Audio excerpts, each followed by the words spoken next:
Yang mana bila saya baca sahaja berita ni, saya terus terkejut bro.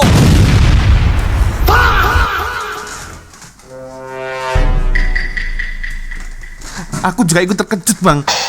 Apalagi dengan ekspresi air muka abang. Ini bukan saja bawa tapi suspek juga mungkin di bawah pengaruh dan masa bawa kapal terbang.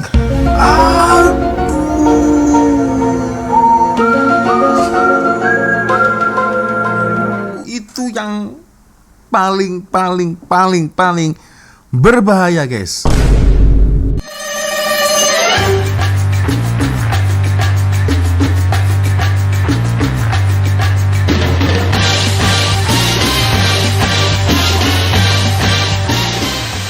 What's up, Re? Assalamualaikum warahmatullahi wabarakatuh. Hai Re, jumpa lagi ada saya di sini Wak Lonjong. Salam Lonjong. Iya. Apa kabar kawan-kawan? Semoga semua dalam kondisi yang sehat Re ya. Amin ya robbal alamin. Oke guys, tanpa buang masa sesuai dengan tajuk di video kita kali ini. Sebenarnya berita ini sudah sempat tular viral beberapa hari lalu tentang pilot Malaysia yang menyelundupkan Nah, kalian pasti tahu beritanya. Dan kebetulan guys, ini juga ada satu video. Nah, akhirnya ini cukup fair play guys ya. Cukup fair ya, Abang Nasir Hamdan. Beliau mengulas tentang pilot Malaysia yang kantoi di Indonesia karena menyelundupkan Nah, kenapa harus saya sensor ya, agar tidak melanggar aturan community dekat YouTube guys ya. Oke lah geng, kita akan coba untuk nonton bersama-sama seperti apa ulasan dari Bang Nazri Hamdan. Dan aku juga cukup terkejut ketika mengetahui berita tersebut. Ternyata ada juga guys ya case macam ini ya. Biasanya kan penumpang kan, tapi ini lain guys. Kali ini pilot dari pesawat guys ya. Dan itu pilot dari Malaysia Airlines kalau tak silap guys ya, beritanya begitu. Oke lagi, sebelum kita mulai video ini hanya sekedar mengingatkan untuk kawan-kawan yang mungkin belum sholat, jangan lupa sholat dulu dan sertakan link Shopee yang ada di bawah video ini. Siapa tahu mungkin kalian berminat untuk shopping, boleh kalian check out sekarang juga guys ya.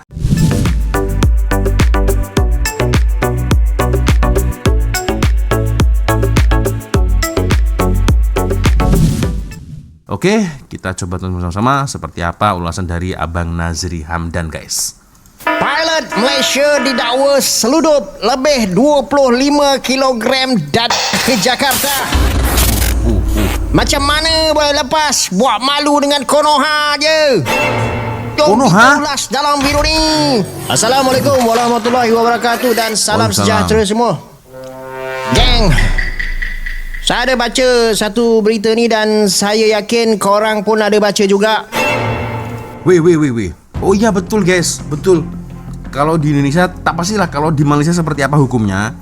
Kalau di Indonesia, barang siapa atau sesiapapun yang mengedarkan narkoboy, ya, ekstasi atau nah ini ya, itu akan berdepan hukuman di Indonesia geng. Kalau dekat Malaysia tak pasti apakah seperti itu juga. Boleh komen geng. Oke, ini beritanya guys ya. Oke, kita lanjut lagi guys. Yang mana bila saya baca sahaja berita ni, saya terus terkejut bro.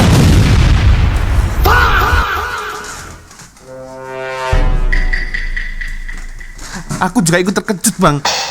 Apalagi dengan ekspresi air muka abang. Kaget saya. Astagfirullahaladzim. Oke, kita lanjut lagi. Sebab kali ni bukan penumpang biasa. Bukan sindiket yang guna Korea.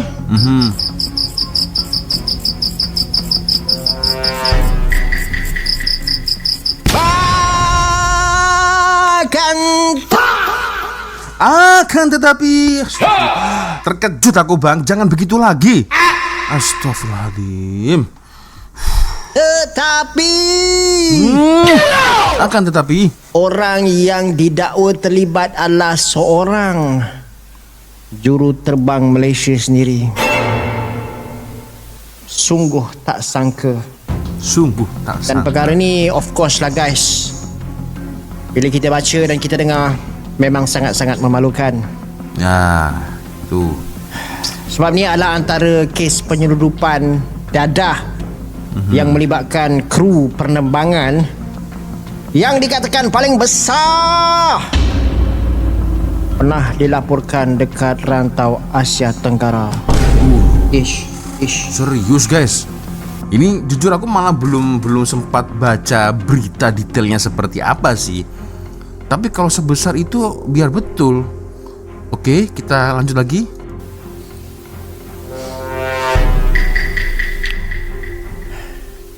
Lagi mengejutkan, jumlah dadah yang dirampas tu bukan sikit. Polis Indonesia cakap yang mereka telah menemui lebih 25 kg X, lebih 70,000. Siap kira 70,000 banyak tuh biji pil X bersamaan dengan bungkusan apa benda macam mana nak sebut metamfetamin. Okey. Ataupun bahasa mudahnya mungkin orang cakap syabu kot. Ya, sabu. Jadi pada hari ni jom kita Sarapan faham 3 bubur. benda ni guys. Yang pertama sekali, apa sebenarnya yang berlaku ni? Okey. Dan yang kedua, apa macam mana sistem penerbangan ni boleh dieksploitasi? Dan ketiga, apa pengajaran besar kepada industri penerbangan seluruh dunia? Ya. Baik, kita pergi yang pertama dulu, apa sebenarnya yang berlaku. Okey. Kalau kita tengok apa yang diperkatakan oleh polis Indonesia,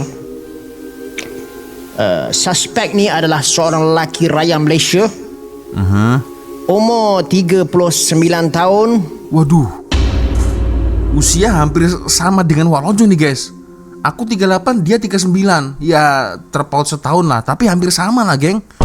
Alamak. Okey. 39 tahun dah berani buat kerja macam ni Itu. Dan dikenali dengan kata singkatan MS sajalah. Dipanggil MS lah. NS. Okey. Dia juga merupakan juru terbang penerbangan MH727 daripada Kuala Lumpur ke Jakarta. Dan kes ni dikatakan mula terbongkar bila pegawai custom dekat lapangan terbang Soekarno-Hatta telah pun mengesan sebuah beg, yang mana beg ini dikatakan sangat-sangat mencurigakan semasa melalui mesin X-ray. Walaupun beg tu dikatakan telah menggunakan laluan khas kru penerbangan, pegawai custom tetap buat pemeriksaan lanjut sebab imej X-ray dikatakan tidak normal. Bila dibuka, polis mendakwa diorang menemui 14 bungkusan besar yang ada lebih 70,000 pil X dan macam-macam kejadah yang saya cakap tadi. Nilai pasaran dadah ini belum diumumkan secara rasmi. Akan tetapi kalau ikut harga jalanan dekat Indonesia, nilainya boleh mencecah jutaan ringgit. Korang bayangkan seorang yang bawa lebih 26 kilo dan guna penerbangan komersial antarabangsa, ini memang kes-kes yang sangat-sangat serius. Dan lagi saya satu terkejut bro guys, apabila menurut polis Indonesia, tak tahulah nak terkejut bro ke ataupun nak marah ni guys.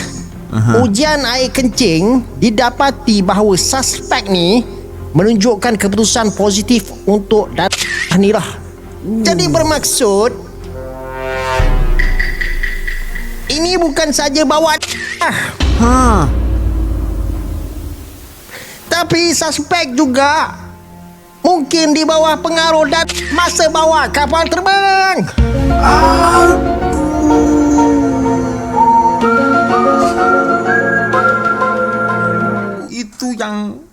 paling berbahaya, guys. Nasib baik tak ada accident, kan? Akan tetapi masih aman, ya. Nasib baik tak ada accident, geng. Aduh, kan dalam pengaruh obat, kan? Aduh, guys, ini nanti mungkin ada beberapa kata-kata yang sekiranya menuju ke arah benda macam narkoboy, ada dada, itu tadi, guys, ya. Ini mungkin harus kena saya sensor dikarenakan kebijakan aturan YouTube community, geng, ya. Jadi tolong harap maklum, ya. Oke, kita lanjut lagi, guys.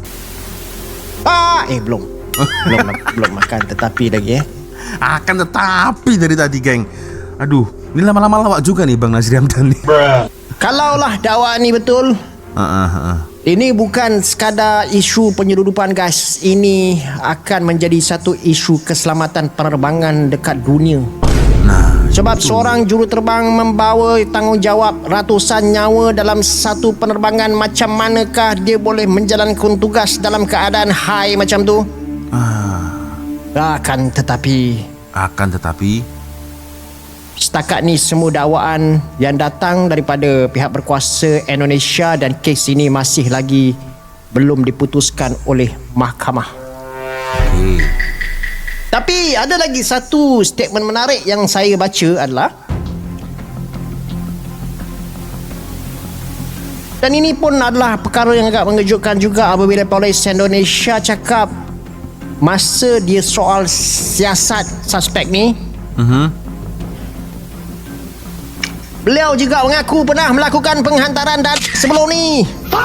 So maksudnya ini bukanlah kali pertama dia buat kerja ni. Betul.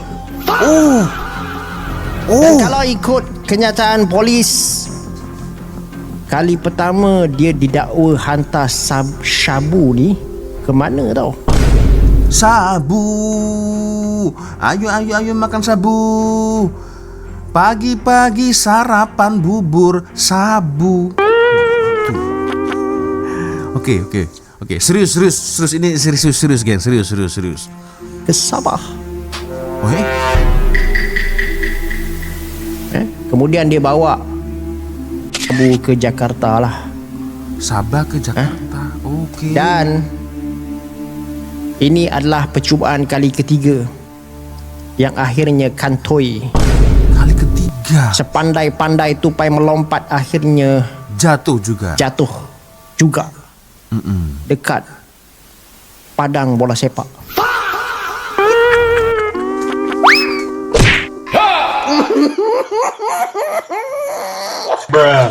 Ini kenapa makin lama makin agak lawak ini, guys? Astagfirullahaladzim. Oke, kita lanjut lagi. Kok nggak kelihatan? Oh ya Allah. Oke. Next, serius guys. Ini serius guys ya, serius. Jadi tolong jangan gurau ini serius, guys. Serius.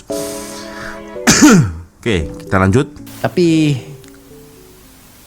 sedih juga lah, guys, sebab korang bayangkan dia menjalankan tugas dan nyawa orang, guys, dekat dalam kapal terbang tu macam mana.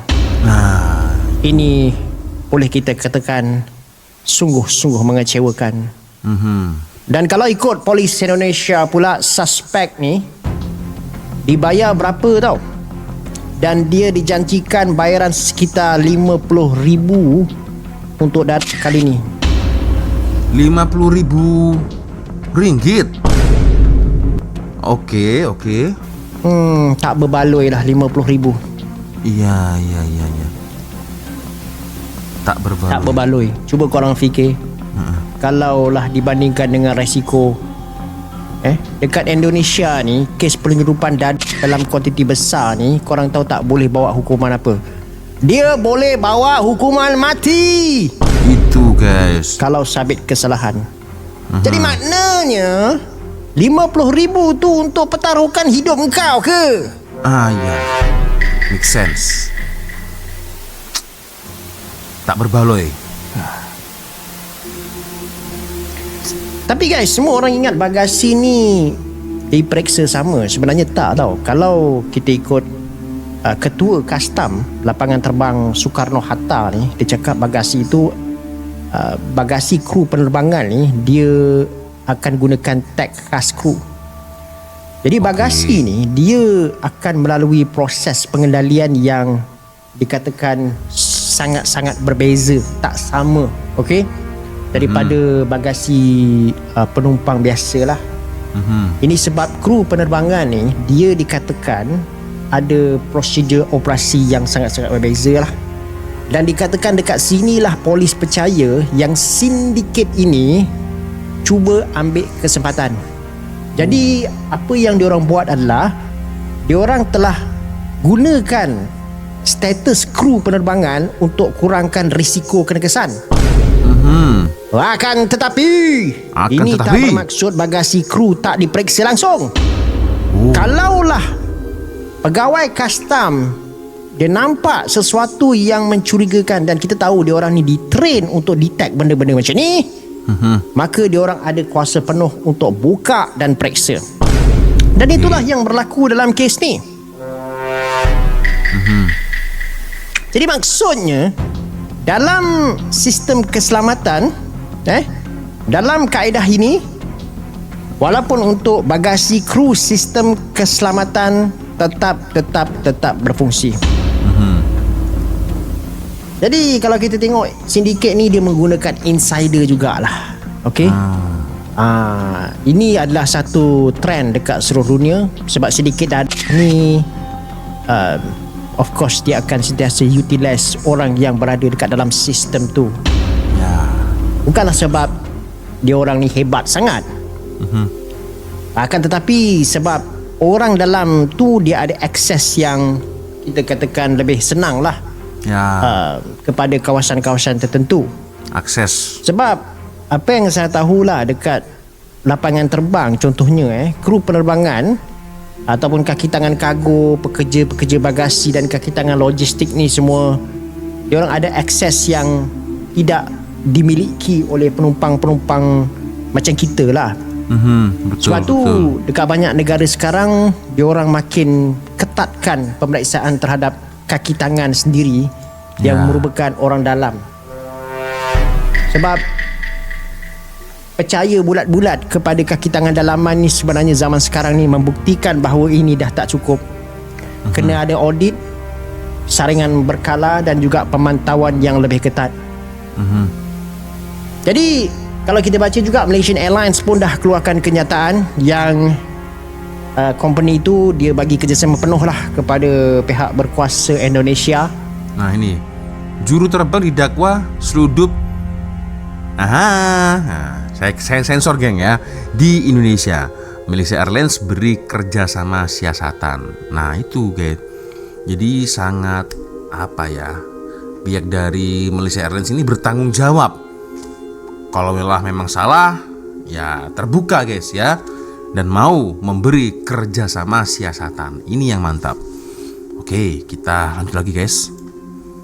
Dan pada masa yang sama MAS pun dia conduct internal investigation juga. Diorang juga nak ada tegaskan yang company tak akan bertolak ansur langsung dengan sebarang salah laku dan juga prosedur keselamatan dan juga integriti lah. Ini memang kalau kita tengok memang satu langkah yang sepatutnya dia akan ambil lah. Sebab apa? Reputasi sesebuah syarikat tu memang dibina selama bertahun-tahun, tapi kalau tercala ni habis sekelip mata saja. Jadi saya nak cerita juga apa kesan kepada Malaysia selain daripada memalukan negara kita. Walaupun kes ni melibatkan seorang individu, impak dia guys sangat besar. Dan of course pertama sekali dah tentulah industri penerbangan negara kita boleh terjejas. Dan kedua pula, bila negara lain dengar berita macam ni, diorang pun akan naik pening lah dengan kru penerbangan dan merasakan was-was dan risau. Kalau kru tu daripada Malaysia, korang nampak tak macam mana kita punya reputasi dekat sini telah pun tercala. Sabar bang, sabar bang, sabar bang. Ini boleh menyebabkan proses immigration dan juga custom menjadi lebih ketat untuk kita. Dan juga akan ambil masa begitu lama. Ini yang dikatakan sebagai hanya setitik nila rosak susu sebelanga. Ya. Dan ketiga, dia of course akan bagi kesan kepada syarikat penerbangan untuk ketat saringan terhadap staf-staf mereka sendiri yang ternyata tidak boleh 100% dipercayai oleh mereka sendiri. Cuma macam saya cakap, hakikatnya dekat dalam dunia penerbangan ni, aset yang penting adalah trust ataupun kepercayaan. Trust. Sebab sekali dia hilang, sangat susah untuk kita bina balik. That's right. That's right. Guys, bagi saya satu pengajaran besar daripada kes ni adalah bukan setakat sahaja.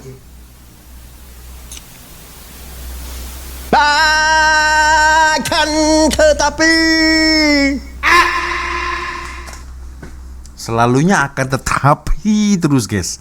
Oke bang. Oke. Akan tetapi apa bang? tentang macam mana sindiket jenayah tu sentiasa akan cari ruang dan peluang Ya. untuk mengeksploitasikan mana-mana lubang kepercayaan dan juga sistem Betul. yang mereka boleh exploit. Sebab itulah mana-mana sistem yang bergantung kepada kepercayaan tak boleh nak percaya lagi 100% buta-buta tuli. Dan ia mestilah disokong dengan semakan, audit dan penguatkuasaan yang berterusan. Dalam kes ni, walaupun sindiket ini cuba nak gunakan laluan khas kru penerbangan, pemeriksaan custom akhirnya berjaya kesan diorang.